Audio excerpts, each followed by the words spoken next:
Ida Ayumade Aninditya. Perkenalkan, nama saya Nika Puswani. Perkenalkan, nama saya Ade Bagus Dwi Saputra.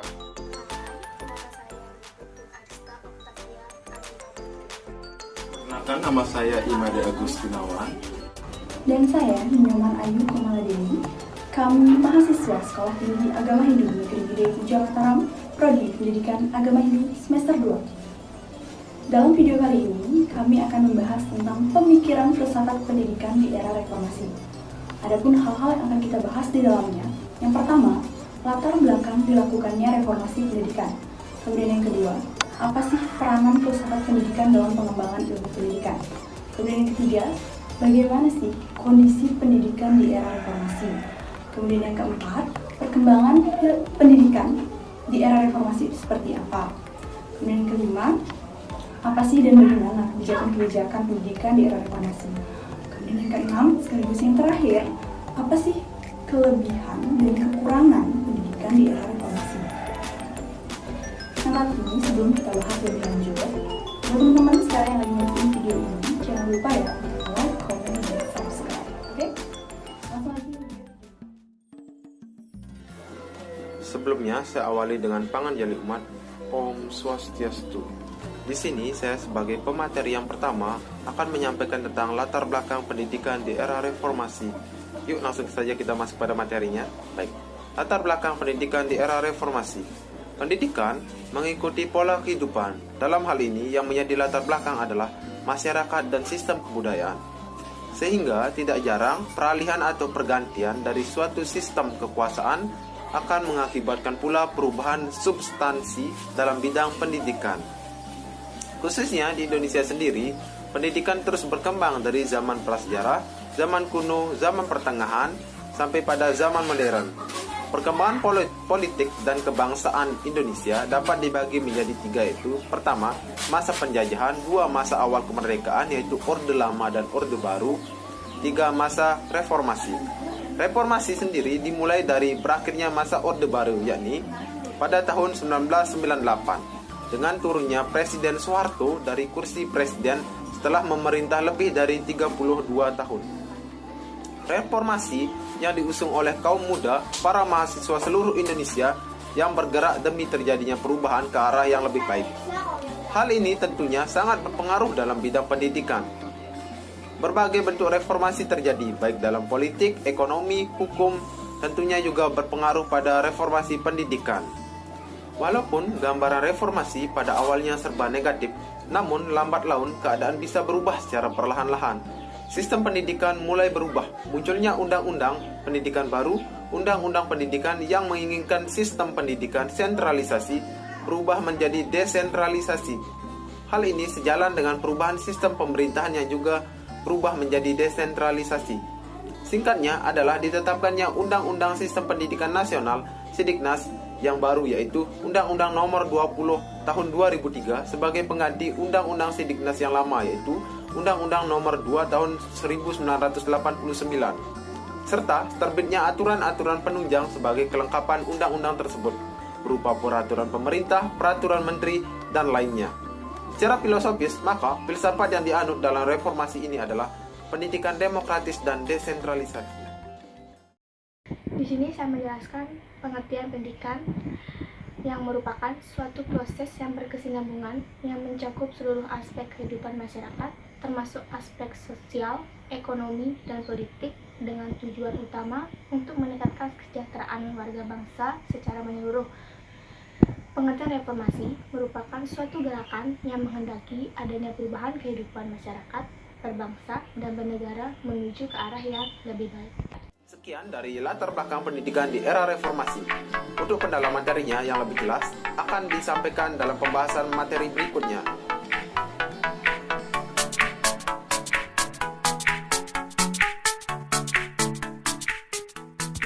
Tujuan filsafat pendidikan memberikan inspirasi bagaimana mengorganisasikan proses pembelajaran yang ideal.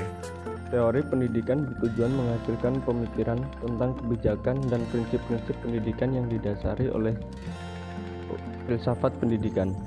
Praktik pendidikan atau proses pendidikan menerapkan serangkaian kegiatan berupa implementasi kurikulum dan interaksi antara guru dengan peserta didik guna mencapai tujuan pendidikan. Dengan menggunakan rambu-rambu dari teori pendidikan. Peranan filsafat pendidikan memberikan inspirasi, yakni menyatakan tujuan pendidikan negara bagi masyarakat. Memberikan arah yang jelas dan tepat dengan mengajukan pertanyaan tentang kebijakan pendidikan dan praktik di lapangan dengan menggunakan rambu-rambu dari teori pendidik. Seorang guru perlu menguasai konsep-konsep yang dikaji serta pedagogi atau ilmu seni mengajar, materi subjek terkait agar tidak terjadi salah konsep atau mikrokonsepsi dari diri peserta didik. Materi yang akan saya sampaikan adalah kondisi pendidikan di era reformasi.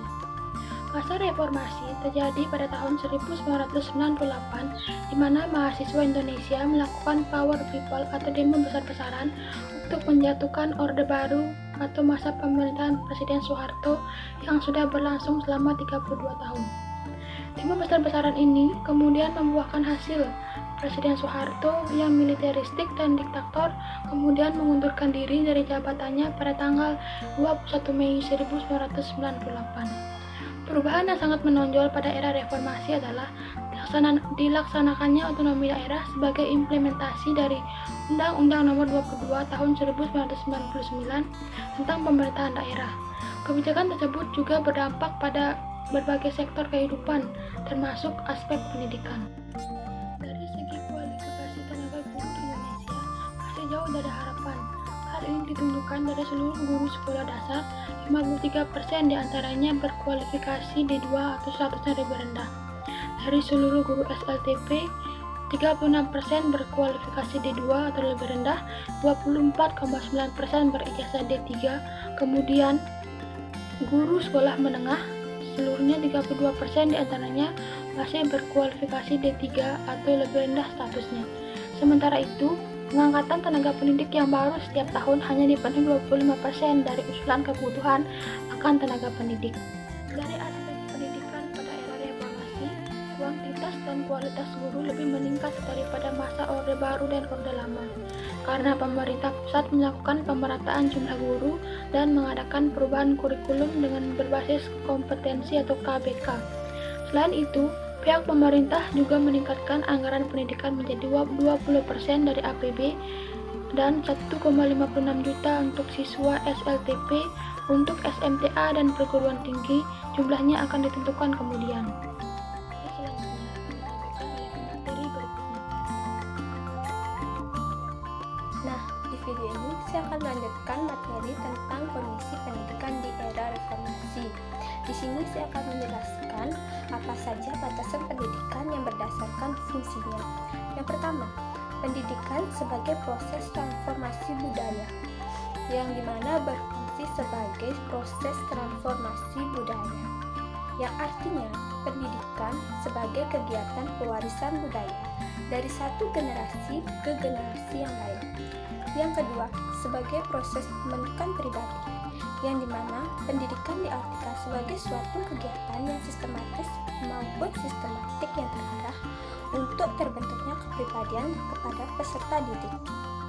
Yang ketiga, pendidikan sebagai penyiapan warga negara, yang diartikan pendidikan sebagai suatu kegiatan yang terencana untuk membekali peserta didik menjadi warga negara yang baik. Nah, dan yang terakhir, pendidikan sebagai penyiapan warga negara, yang dimana pendidikan sebagai kegiatan membimbing peserta didik sehingga memiliki bekal dasar untuk bekerja. Nah, itu dia beberapa batasan pendidikan berdasarkan fungsinya. Reformasi merupakan perubahan radikal atau perbaikan dalam bidang sosial, politik, atau agama dalam masyarakat atau negara tersebut. Pendidikan nasional adalah pendidikan yang berdasarkan pada peraturan negara tersebut. Misalkan di negara Indonesia, pendidikan nasional adalah pendidikan yang berdasarkan Pancasila dan Undang-Undang Dasar Republik Indonesia tahun 1945. Dapat juga dikatakan bahwa reformasi pendidikan nasional adalah perubahan radikal yang ada dalam suatu instansi pendidikan yang berada di dalam naungan suatu negara kebangsaan. Nah, kemudian selanjutnya perkembangan pendidikan di era reformasi.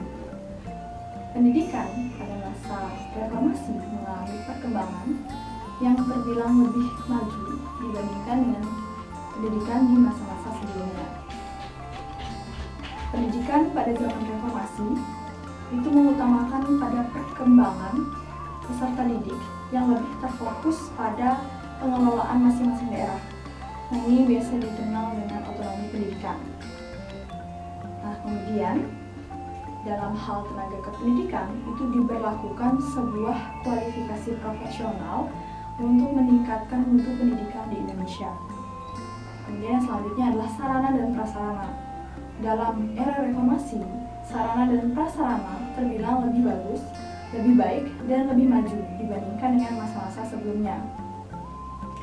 Nah, secara filosofis, ada dua filsafat yang dianut dalam era reformasi. Yang pertama ada pendidikan demokratis dan desentralisasi.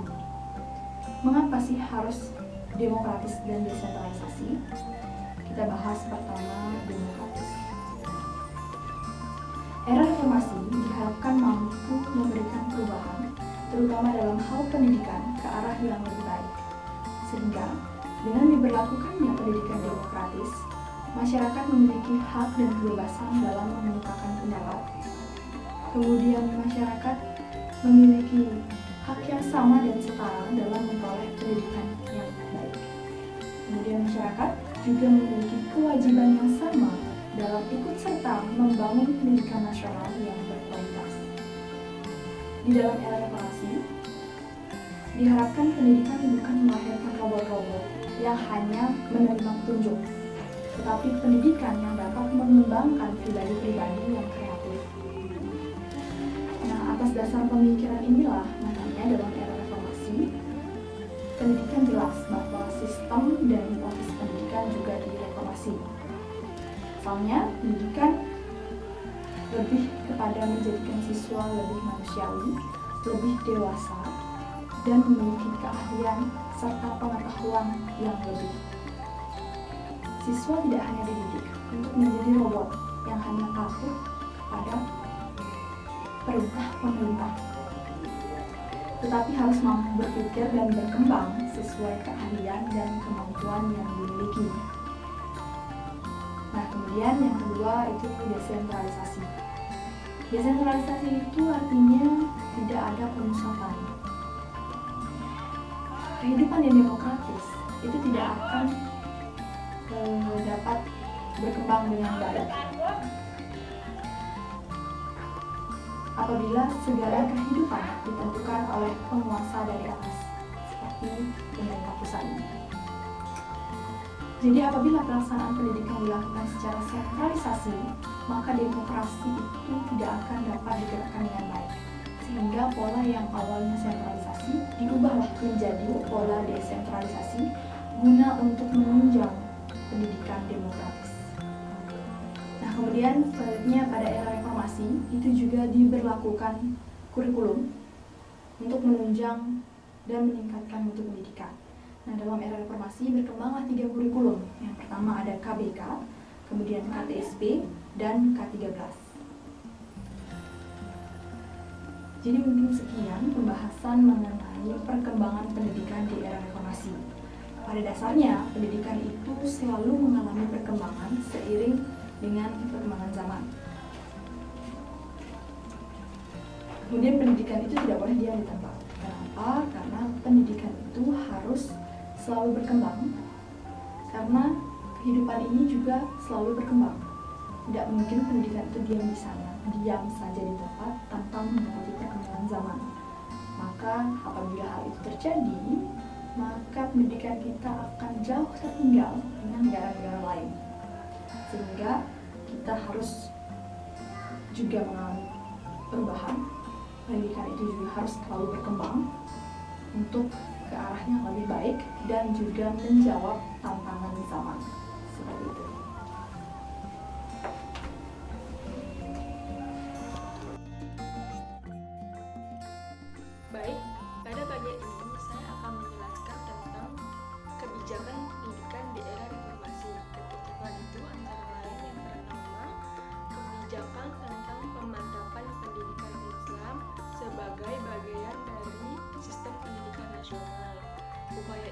dilakukan melalui penyempurnaan Undang-Undang Nomor 2 Tahun 1989 menjadi Undang-Undang Nomor 20 Tahun 2003 tentang Sistem Pendidikan Nasional.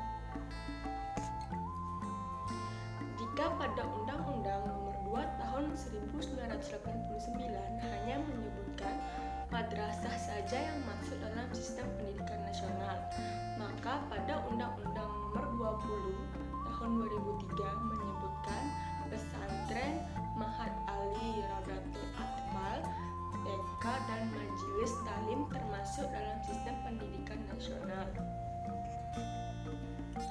Yang kedua, yaitu kebijakan tentang peningkatan anggaran pendidikan. Kebijakan ini misalnya terlihat pada ditetapkannya anggaran pendidikan Islam 20% dari anggaran pendapatan dan belanja negara atau APBN, yang di dalamnya termasuk gaji guru, gaji dosen, biaya operasional pendidikan, pemberian beasiswa bagi siswa kurang mampu, penggandaan buku gratis, infrastruktur, sarana dan prasarana, media pembelajaran, peningkatan sumber daya manusia bagi lembaga pendidikan yang bernaung di bawah Kementerian Agama dan Kementerian Pendidikan Nasional. Dengan adanya anggaran pendidikan yang cukup besar ini, pendidikan saat ini mengalami pertumbuhan, perkembangan, dan kemajuan yang signifikan dibandingkan dengan keadaan pendidikan sebelumnya. Kebijakan yang ketiga yaitu program wajib belajar selama 9 tahun, yaitu setiap anak Indonesia wajib memiliki pendidikan minimal sampai 9 tahun. Program wajib belajar ini bukan hanyalah berlaku bagi anak-anak yang belajar di lembaga pendidikan yang berada di bawah naungan Kementerian Pendidikan Nasional, melainkan juga bagi anak-anak yang belajar di lembaga pendidikan yang berada di bawah naungan Kementerian Pendidikan Agama. Yang keempat yaitu penyelenggaraan sekolah bertaraf nasional atau SBN. Sekolah bertaraf nasional yaitu pendidikan yang seluruh komponen pendidikannya menggunakan standar nasional dan internasional. Dalam hal ini, pemerintah telah menetapkan bagi sekolah yang akan ditetapkan menjadi SBI harus terlebih dahulu mencapai sekolah bertaraf SBN. Sekolah yang bertaraf nasional dan internasional ini bukan hanya terdapat pada sekolah yang bernaung di bawah Kementerian Pendidikan Nasional, melainkan juga pada sekolah yang bernaung di bawah Kementerian Agama.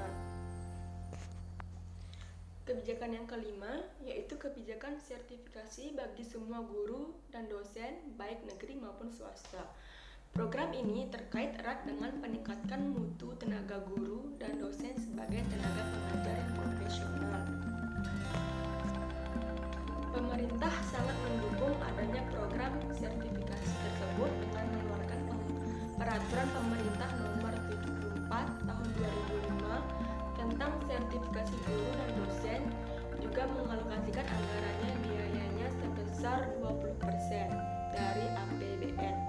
Melalui program sertifikasi tersebut, maka kompetensi akademik, kompetensi pedagogik, teaching skill, kompetensi kepribadian, dan kompetensi sosial para guru dan dosen ditingkatkan. Kebijakan yang keenam yaitu pengembangan kurikulum berbasis kompetensi KBK tahun 2004 dan kurikulum tingkat satuan pendidikan KTSP tahun 2006. Melalui kurikulum ini, para peserta didik tidak hanya dituntut menguasai mata pelajaran sebagaimana yang ditetapkan pada kurikulum 1995, melainkan juga dituntut memiliki pengalaman proses mendapatkan pengetahuan tersebut, seperti membaca buku, memahami, menyimpulkan, mengumpulkan data, mendiskusikan, memecah masalah, dan menganalisis. Dengan cara demikian, para peserta didik diharapkan akan memiliki rasa percaya diri, kemampuan mengemukakan pendapat, kritis, inovatif, kreatif, dan mandiri. Lanjut pada kebijakan yang ketujuh, yaitu pengembangan pendekatan pembelajaran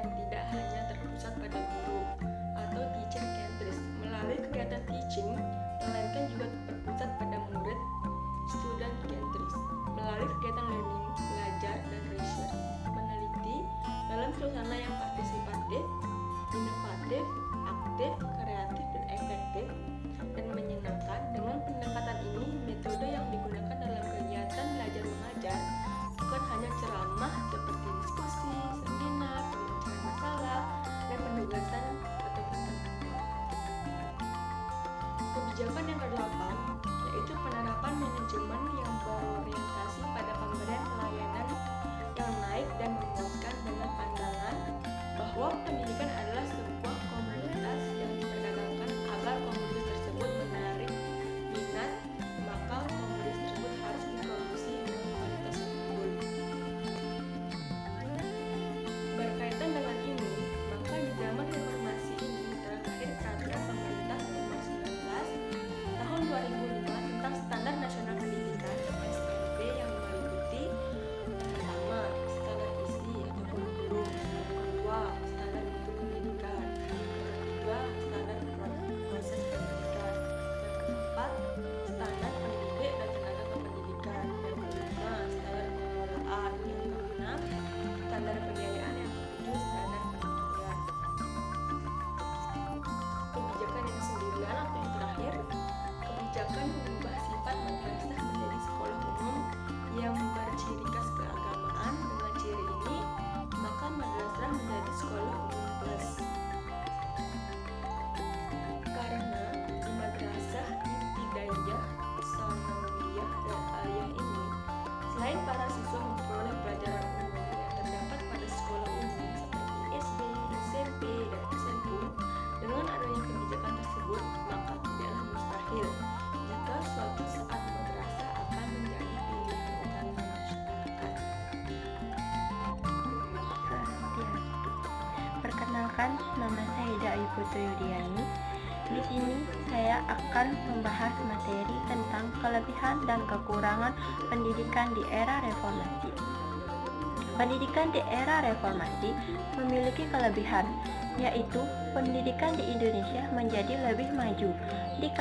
Dikarenakannya dilakukan upaya untuk memajukan pendidikan dan menambah motivasi bagi anggota pendidik baik dari guru maupun peserta didik.